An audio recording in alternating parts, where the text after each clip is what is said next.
our esteemed partners and friends, including the press, ladies and gentlemen. It is a distinct honor to address you at this fourth authorization ceremony, a moment that reflects both the progress we have made and the heightened responsibilities that lie ahead of public procurement in the Gambia. Of course, this is a household song now that we all know. Public procurement represents one of the largest channels through which public resources are translated into goods, works, and services. So this simply justifies the fact that a large chunk of our resources goes to procurement-related activities. Its impact cuts across health, infrastructure, security, education, and social services. Consequently, procurement policies and operations are not merely administrative functions.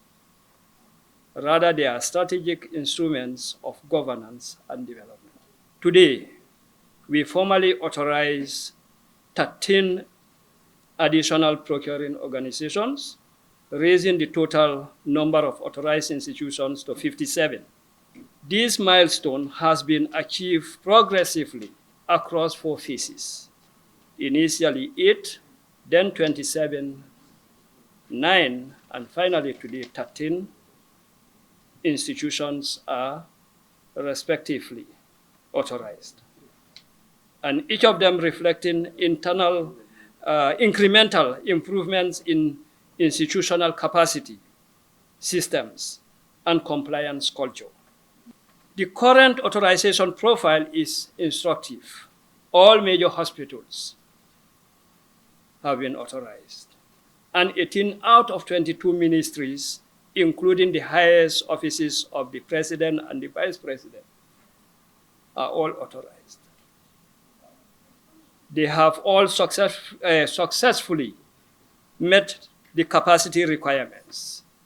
Conversely, or on the other hand, the security forces, local government authorities, and educational institutions, of course, excluding the University of the Gambia and some of its branches, are yet to be authorized.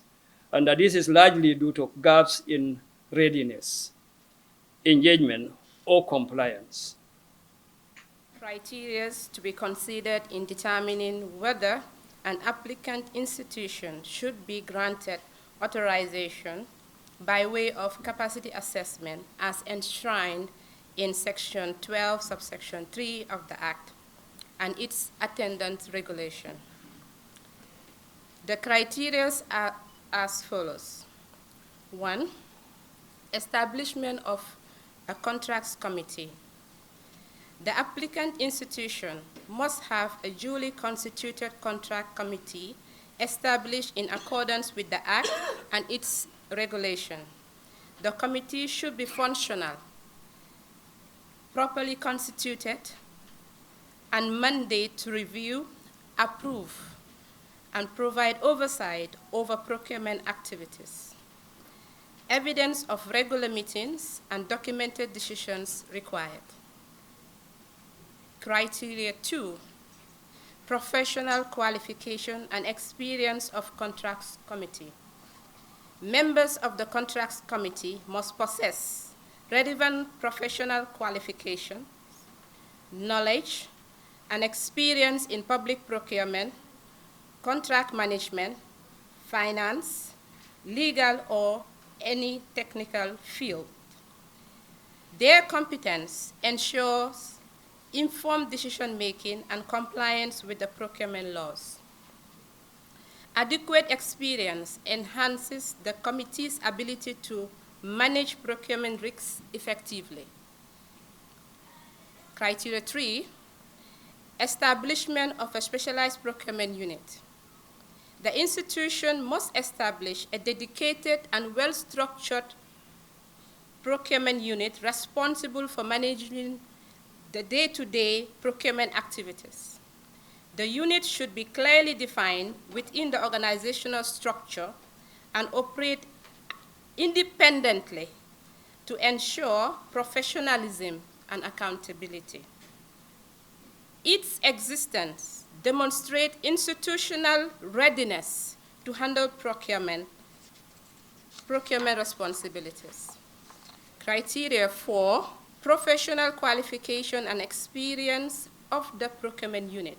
The staff of the procurement unit must possess appropriate academic and professional qualification in procurement or related disciplines.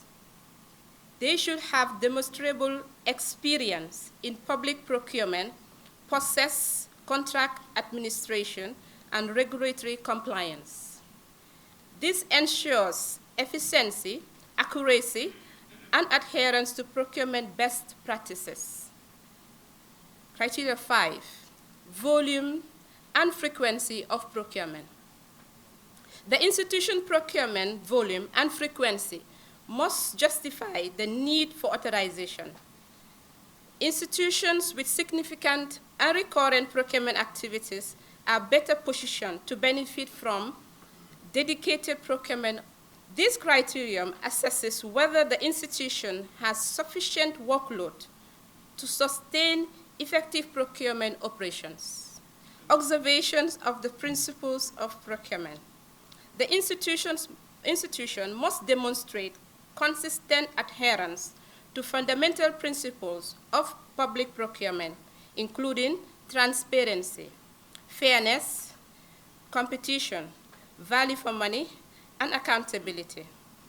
Compliance with these principles promotes public confidence and minimizes procurement-related risks. Evidence of ethical conduct and procedural integrity is essential. Last, that's the 7th, better understanding of the procurement procedure. The institution must exhibit a clear understanding of the procurement procedure prescribed under the Act and the regulation.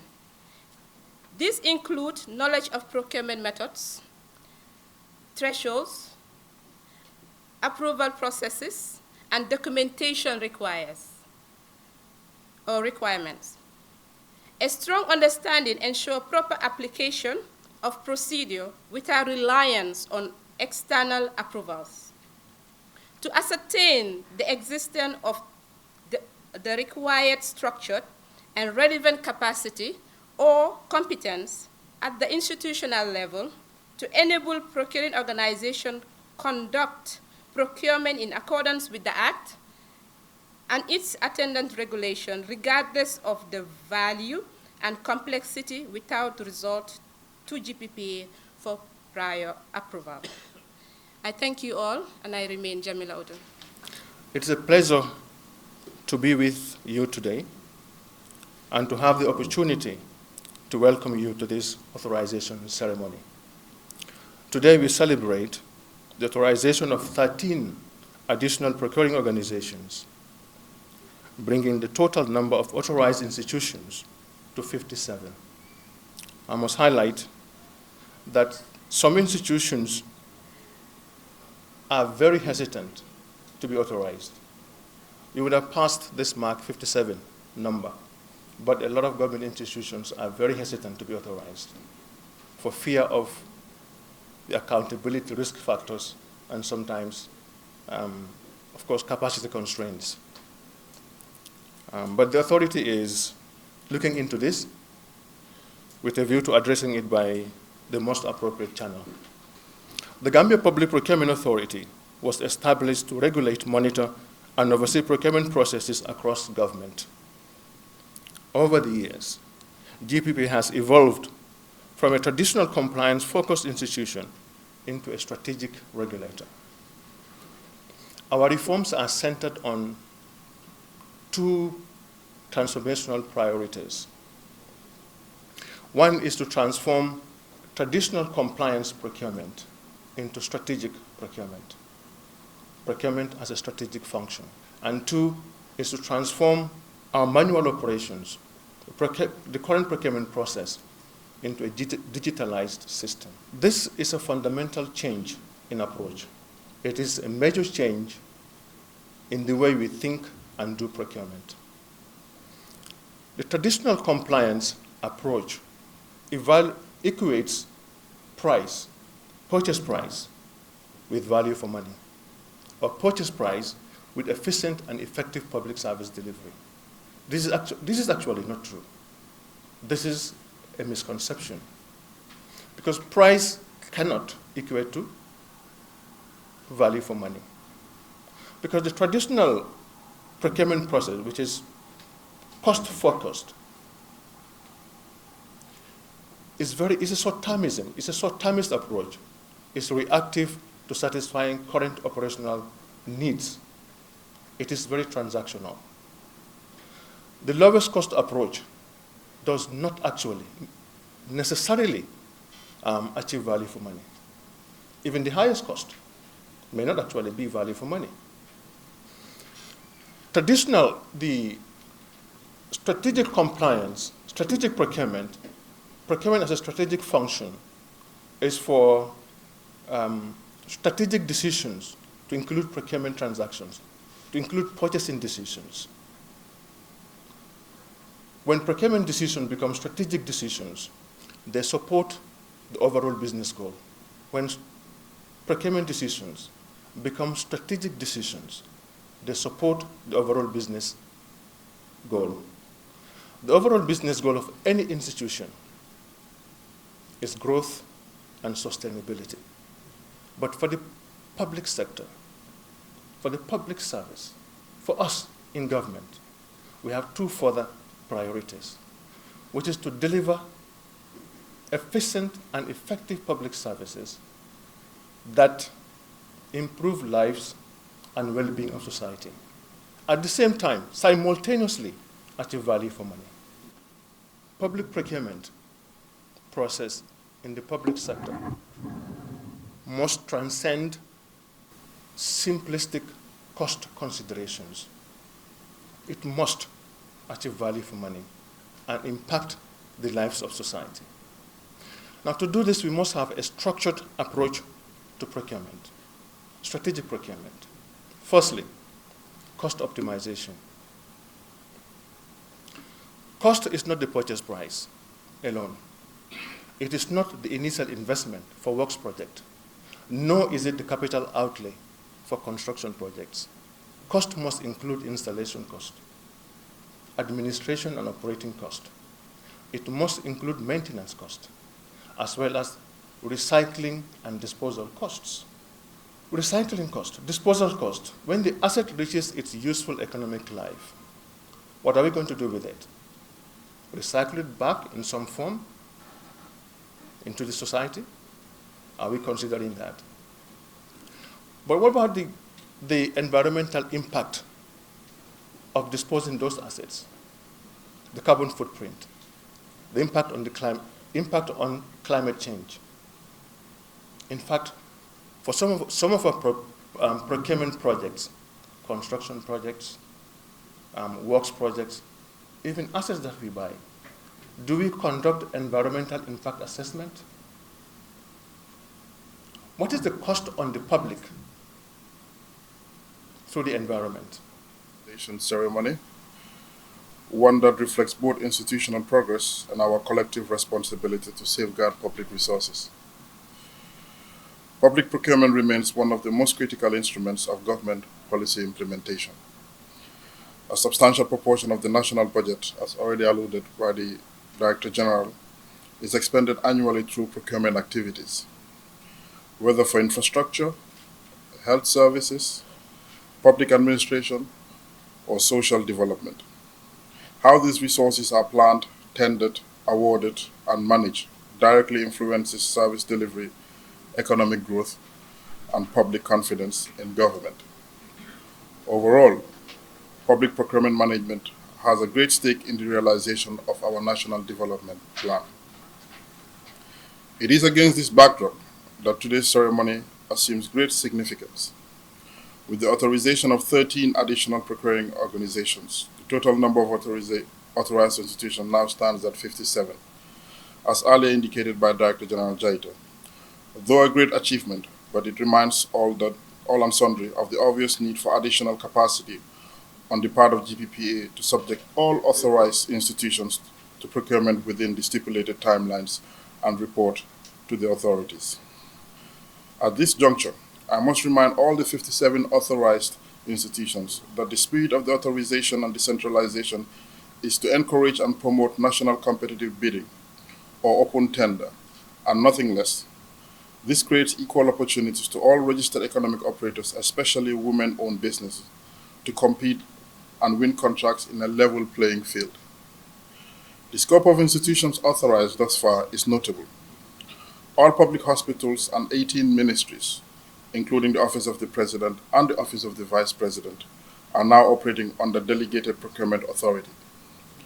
However, it is equally important to recognize that armed and security services, local government authorities, and some educational institutions have not yet attained authorization status, underscoring the need for deeper engagement and capacity enhancement in these sectors. Ladies and gentlemen, the evolution of the GPPA itself reflects the country's commitment to reform, established by an Act of Parliament to regulate, monitor, and oversee public procurement. The authority has steadily transitioned from a centralized control model to a regulated, decentralized framework.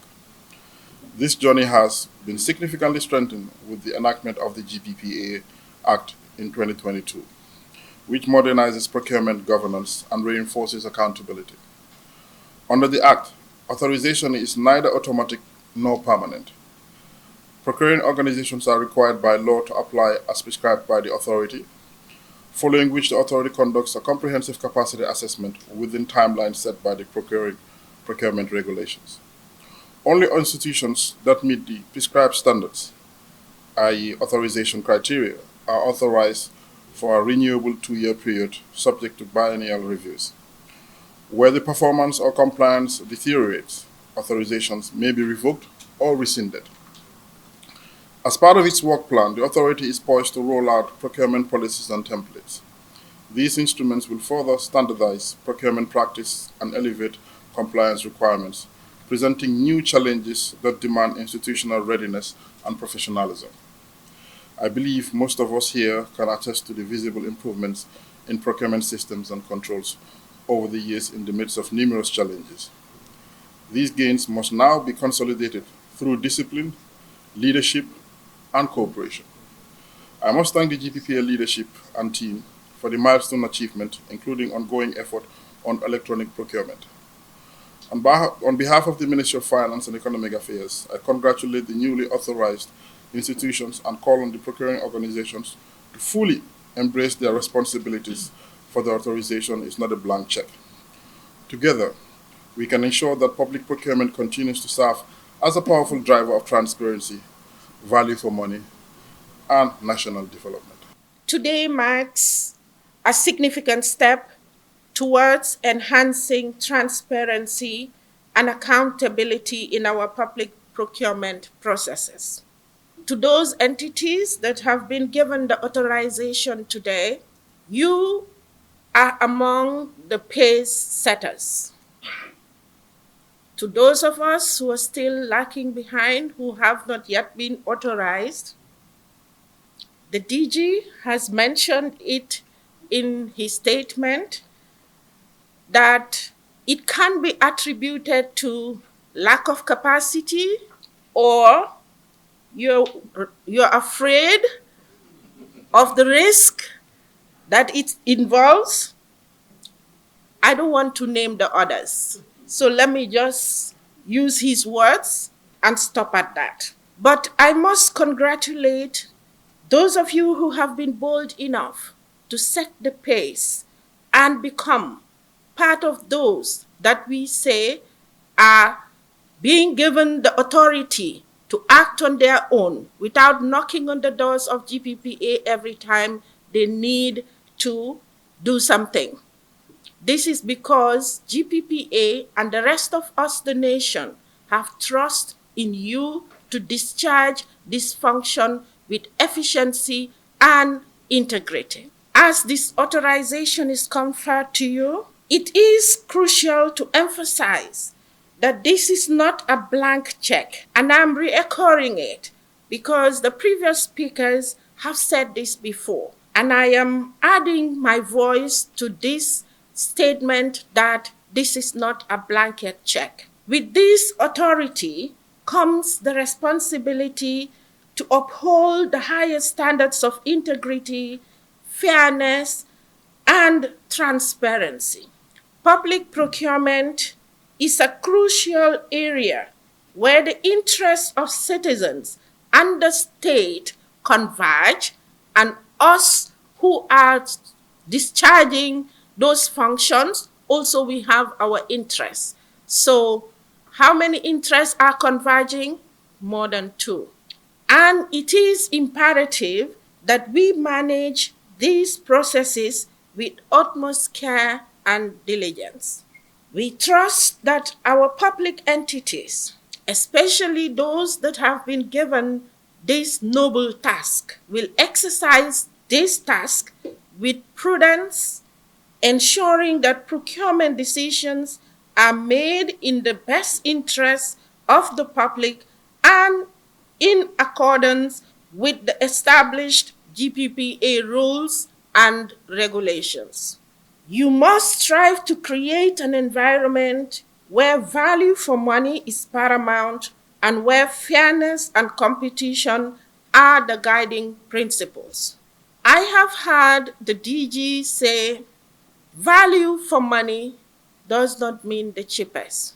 And I also want to re-echo this and say value for money is not going for the cheapest because it's an embodiment of a lot of factors which must be considered in deciding the route that you are to take. Let me say, on behalf of everybody, that we appreciate the efforts of the GPPA, its leadership, and the entire team of GPPA, and all the people and entities practicing in procurement, and the support of everybody in making this milestone possible. Okay.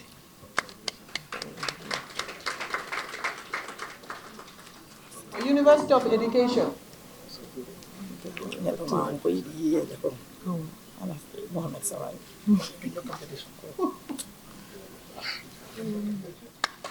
Thank you, Clark.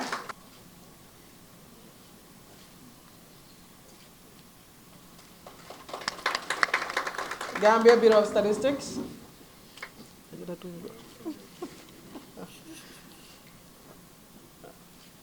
Okay, thank you, PS. Can we have the Accountant General, please? Yeah, Food Safety and Quality Assurance Service. Gambia Investment and Export Promotion Agency. Thank you, Accountant General. Can we now have the Director of GPPA, Mr. Fode Mjete, to present the certificate for Gambia Fire and Rescue Services? Yeah, FIU, please, Financial Intelligence Unit.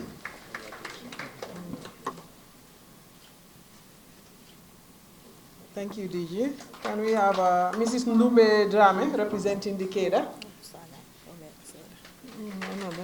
Okay, can we have NARI, National Agricultural Research Institute, the Gambia National Youth Service Scheme.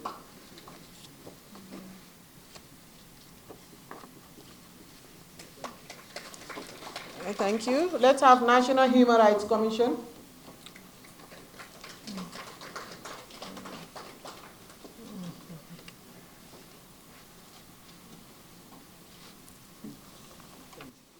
Thank you. Well, thank you for this interview. We intend to use this responsibility very judiciously. We understand GPPA took time before they could include us in this cohort, this fourth cohort of self-authorization. We know there are standards they were looking at. First, we are very glad that we fall within the standard. Now that we've been included in this fourth cohort, and we are among 57 other institutions who've got this self-authorization. We do know that this is another responsibility in our institution, just as other institutions do also know. We know we use public funds, and being authorized, it doesn't give us the leeway to use these public funds in a manner that is not within the standard required of us as per the GPPA regulations. We hope to work judiciously by following the standards that are enshrined within this self-authorization paradigm. And we do hope that it will also enhance our system to the extent that when we are called to account for the funds that are given to us, we would have no second thought in showing that we have dispensed them in the manner required of us as an institution and as a government entity.